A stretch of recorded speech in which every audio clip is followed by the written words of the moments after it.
Hello, Exia here. We'll be going over key cards from BP04 Cosmic Mythos. I wanted to do this video before the set came out, but other priorities took over, so I do apologize for that, but better late than never. I am going to preface by saying every craft is a winner on this set. Not only are we getting some amazing new cards on this set, but we're also getting the Code Geass collab, which is a bunch of alt arts for certain cards with Code Geass characters, as well as leader cards for each craft. I do like Code Geass, so I'm really happy that we got this collab in EN. I recommend getting a playset of each card mentioned in this video, since I am a firm believer of getting a playset of cards I want. First up is Forest. King Elephant is Forest's new premier win condition, especially if you're playing mid-range Forest with Silverbolt. So this card bounces cards from your deck, from your field. Sorry, yeah, bounces cards from your field and gains stats based off of the number of cards in your hand, and it has Storm to swing for a lot of damage. So you're looking at, let's about maybe +7 attack. So 8 with Storm on 6, if assuming you have the hand size for it. On Evolve, you get to buff it all over again, equal to the number of cards in your hand. But this time, it ignores Ward. Cassiopeia is basically Fire Chain on legs, but you distribute damage equal to the number of cards in your hand and EX area. C2 is C2 Woodland Witch is the alt art. Next is Sukuna. It's a 1-cost follower that lets you storm your opponent for 2 damage on Evo. On combo 3, combo 3 gains +1/+1, +3/+3 on combo 5.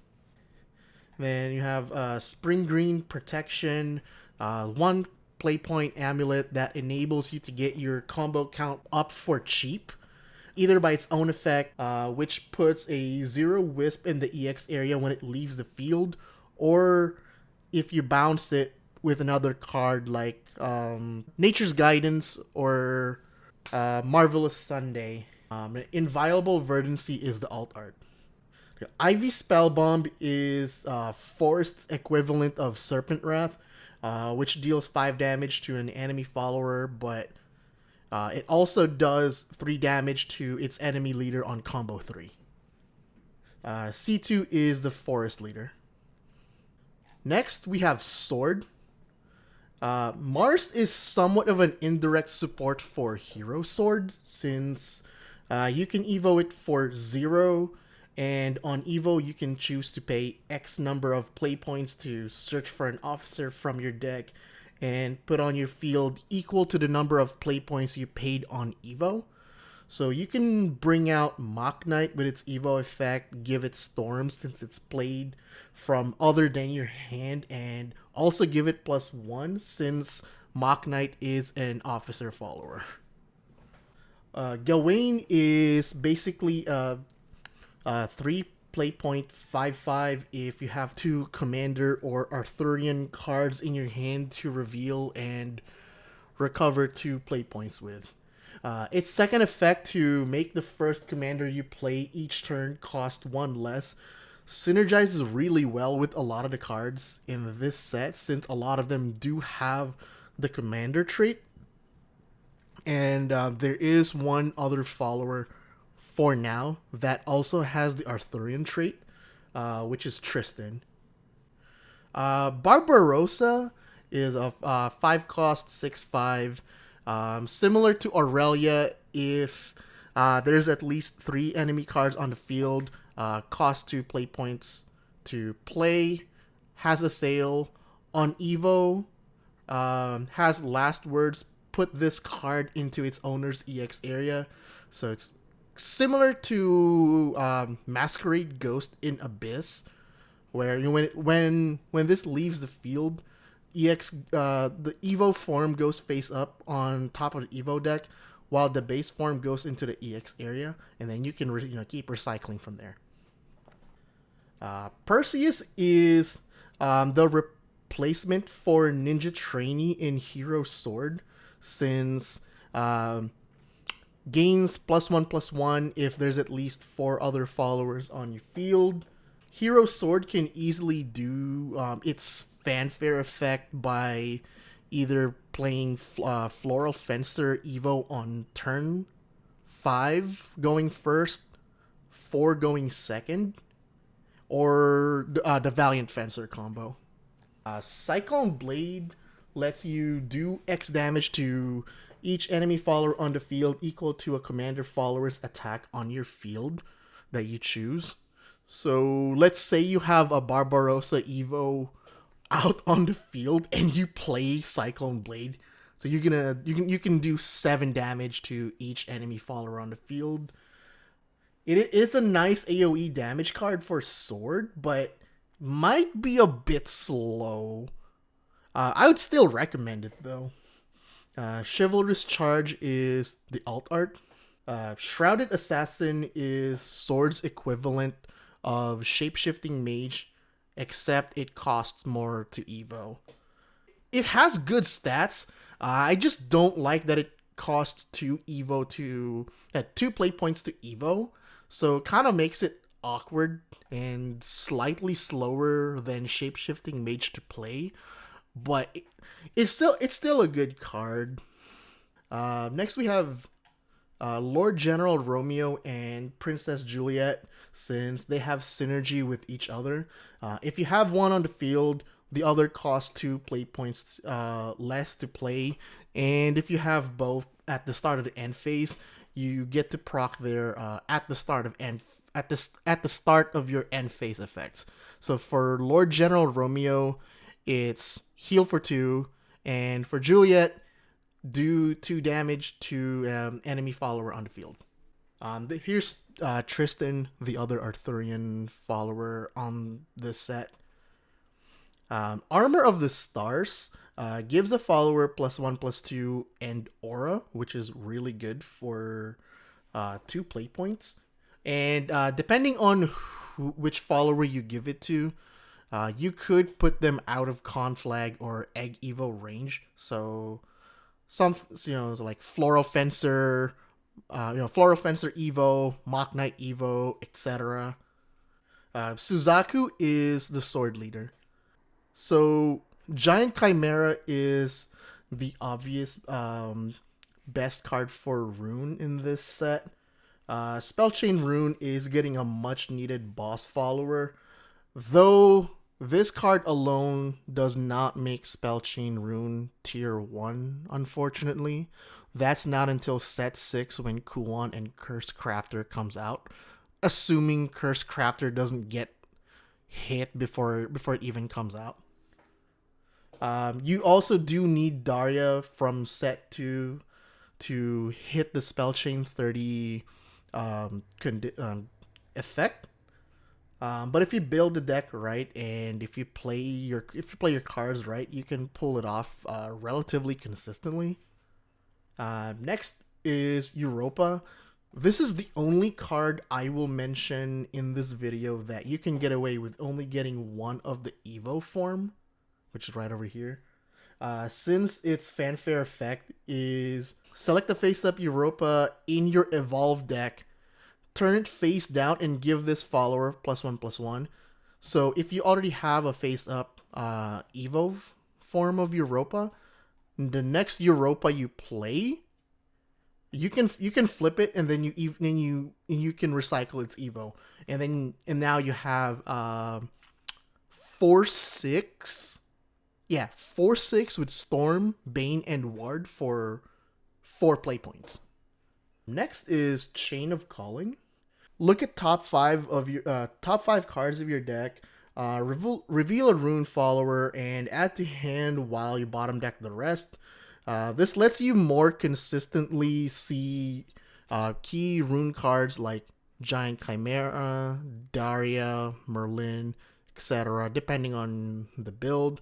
Definitely really good in spell chain slash giant chimera. Noble instruction is the alt art. Concentration lets you heal 3 and draw a card. Draw 2 instead if you have Earthright. So if you're playing spell chain, you're not gonna proc the Earthright effect most likely. But if you are playing Earthright Rune, pretty good, because you draw 2 instead of just 1. Show of Loyalty is the alt art. Mage of Nightfall has Intimidate and Earthright, give it +2/+1. I think this is the first Runecraft follower that has Intimidate, and it becomes it's a 5/4. Yeah, 5/4 with Intimidate for what? 3 play point? Pretty good. Pretty good. Obviously not immune to Conflag or Egg Evo, but still pretty good. Magic Owl helps you turbo your spell chain count on Fanfare and Last Words. Also has Rush to help facilitate that. It's amazing in a spell chain rune deck. Like obviously good for Giant Chimera since you increase your spell chain count. Even more so if you have Daria out on the field. Starseer's Telescope, 0 play point, Earthright. Look at the top card of your deck. Pretty good. I like free, so can't really complain. Cornelia and Jeremiah are the rune leaders, though I would want to pull Cornelia over Jeremiah. Yeah, next is Dragon. So we do have Leviathan Defense Form and Leviathan Blast Form. I'm recommending these cards since additional forms from the anime were announced in set 10 along with Dual Rage. Now, set 10 is still a ways out for us in EN, but I would suggest picking these up now rather than later if you want to make an Armed Dragon deck, or if, for collection purposes, if you like the anime. Cybele lets you give itself +1/+1 and ramp on if overflow is active. So this is another ramp card. Wish the ramp effect wasn't restricted to when you're in overflow, because the point of ramping is to get to overflow ASAP. So would have been nice, but ramping from 7 to 9 is still pretty good. Just not as good as getting to ramp outside of overflow. Also heal for at the start of the end phase, 2 if you're in overflow. Really good in ramp / heal dragon. Kalin Crimson Yaksha is the alt art. Python lets you thin out your deck for up to 10 unwanted cards from your deck. On Evo, get rid of another 10 cards. Really useful if you're looking to consistently hit specific cards off of Jabberwock, like Genesis Dragon, Hishi Akebono, etc. And you don't want to see any other dead cards in your deck, or quote unquote dead cards. So yeah, it's pretty good. Next is PDK. So PDK introduces a new strategy for Dragon where you play a bunch of 3 play points or less Dragon followers on your deck to, once PDK is out on the field, you also play those Dragon followers to proc her effect, which is do 2 damage to an enemy follower and 1 to its leader for each 3 play point or less follower you play on the field. And this is not once per turn. So as long as you have ways to keep dropping those 3 play points or less Dragon followers onto your field while PDK is out, you can just keep you just, and of course, if there's followers on your opponent's side of the field to do 2 damage to, you can keep pinging your opponent for 1 damage. It also gets +1/+1 and intimidate on overflow. Star Phoenix lets you bring itself back from the cemetery to the field for 1 play point if you play a dragon spell on your turn. Evo has a strike effect that lets you do 2 damage to an enemy follower on the field. Synergizes well with PDK. Could also potentially replace Dragon Warrior, depending on the list. Lightning Blast is a quick spell that lets you banish a follower on the field. If you pay another 5 play points, you can banish each enemy follower on the field. Basically, a quick spell version of Hair Evolutions for Dragon. Gurren Revolt is the alt art. Dragonute Fist is a new discard fodder for Discard Dragon, which lets you put it in the EX area when it's discarded. Do 3 damage to a follower when played from the field or EX area. Divine Tiger is the alt art. Aqua Nereid is a ward that lets you summon a Mega Lorca token. If Overflow is active, give the token Storm. Synergizes well with PDK since it is 3 play point or less. Dragon Rearer Matilda. For one play point, put this card in its owner's cemetery.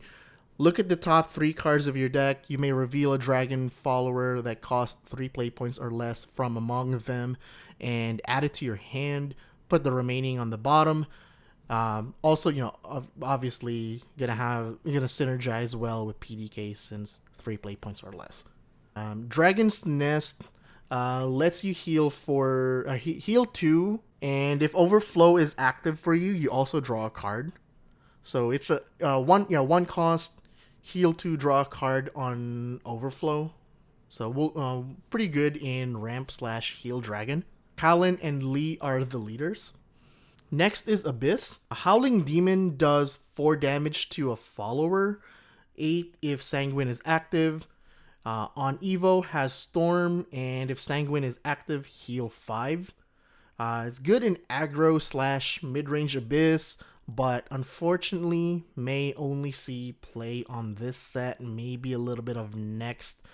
It would still get it, but just know that there are better cards coming out in later sets to replace this. Demon Lord Ichtar lets you play up to two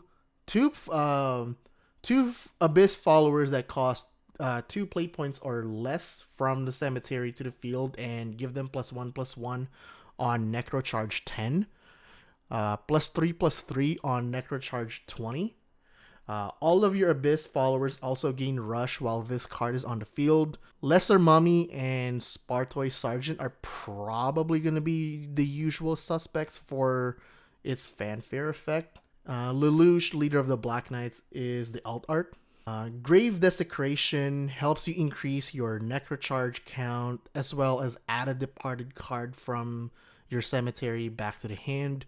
You can recycle each tar or any other departed card in your cemetery that you want to have in your hand. Has good synergy with each tar since you also increase your Necrocharge count. Emperor's Command is the alt art. The Gorgons, so Venom Fang Medusa, Stheno, Trial of the Gorgons, Fenrir, Urael, and Venomous Bite. They all have synergy effects with each other, which I do like. Not sure how well a deck dedicated on them would do, but it could be pretty good with additional support from later sets. It's also relatively cheap, so if you want to make like a decent budget Abyss deck, I would recommend the Gorgon cards as a core, with Venom Fang Medusa being at the center. For 0 play points, summon a Serpent token. Can be activated once per turn. Quick effect: put 2 cards named Serpent from your field into their owner's cemetery. Select an enemy follower on the field and destroy it. So you can essentially just for free summon a Serpent token, and quick effect, put 2 cards named Serpent from your field into the owner's cemetery to pop a card. Now, Abyss specifically, you have Lelouch and Cowie as the leaders, but unlike the other leaders in the set, there is a signed version of the Lelouch leader, signed by the Japanese voice actor Fukuyama Jun, and this version goes for way more money for obvious reasons. That signature right there jacks the price of this leader up, and also it's slightly different because on the non-signed just has his regular eyes, and on the signed one he has his Gias on his left eye out. Next is Haven. Andromeda is the obvious must-have Haven card from this set, since she single-handedly makes Egg Haven tier 1. Next I would recommend Dark Jean. It is a bit slow because it's 6 play points and 1 to Evo. But she does give all of your other followers on the field +2 attack by doing 2 damage to them. On Evo, if your leader's life is at least 5, you do 4 damage to an enemy follower on the field, and do 4 damage to an enemy follower on the field and its leader if you have at least 5 life. Could be a pretty good tech in Egg Haven if you have room for it. Again, maybe a bit slow, but I still think it's a solid card. Aether lets you play any Haven follower with a different name from itself that costs less than your current maximum play points from the deck to the field. So you can do something like turn 9, play Aether, play Aegis from your deck, Guardian Sun the Aegis for 1 play point, and this discard 3 to Evo the Aegis. So you pull off the Aegis combo off of Aether, and you still have 1 play point left over, I believe. Because Aether is 7, Guardian Sun is 8, is 1 play point, so that's 8.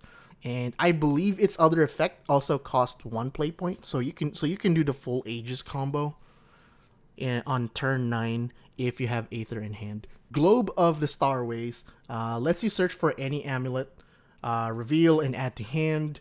It's really good if you're playing Amulet Heal Haven, because you can search out Candelabra, which is also another good piece in Amulet Heal Haven. Unfortunately, as good as I think Amulet Heal Haven is, as of right now, Egg Haven is just obviously better because of Andromeda. Set 5, we could see more Amulet Heal Haven decks popping out. I believe we are getting additional support in set 5. Dark Charisma is the alt art, and the leaders Charles and Lorena. Last but not least, neutral. There's really only 2 neutral cards that I would recommend getting from this set, and Israfil is the obvious one, since neutrals can be splashed into the other crafts. But of all the crafts in the game that would benefit the most from having Israfil on the deck, Dragon and Abyss are gonna benefit the most, since Dragon can ramp to 8 relatively quickly, and Abyss has Death's Breath to play it out from the cemetery if you mill her. And so as for the card, for the card itself, Heal for 4 has a strike effect that does 3 damage to each enemy follower on the field, 5 on Evo. And if you do when you do Evo her, she's a 10/10 body. That's pretty huge. The last Oh, hold on. Sorry, no, I lied. There are two other neutral cards that I would recommend picking up. Goblin Princess, because she lets you play one play point neutral follower from the deck to the field, so you can cheat out Bellringer Angel from the deck to the field, for example. And then on Evo, she puts a Goblin King token in the EX area. Goblin King token, there he is. 4 play point ward. Buff each other Goblinoid follower on the field +1/+1, and it is a 6/6 body, so it is out of Conflag and Egg Evo range. Now, the last one that I would recommend picking up is Mystic Ring. So Mystic Ring is specifically for Chimera Rune. If you see Giant Chimera too early in the game, you can send it back to the bottom of the deck and draw a card. So it's not sitting in your hand clogging up your hand. So you send it to the bottom of the deck instead and draw a card, and you also increase your spell chain count for when you play Giant Chimera later on. So yeah, that's pretty much all of the key cards I would recommend getting from set 4. Again, I do apologize that this video is coming out late. Because I did have other priorities that I had to take care of, but better late than never. So yeah, that's gonna do it for this video. Thank you guys for watching. Hope you guys enjoyed it. As always, please like, comment, subscribe, share the video with your friends, and I will see you guys on the next one. Peace.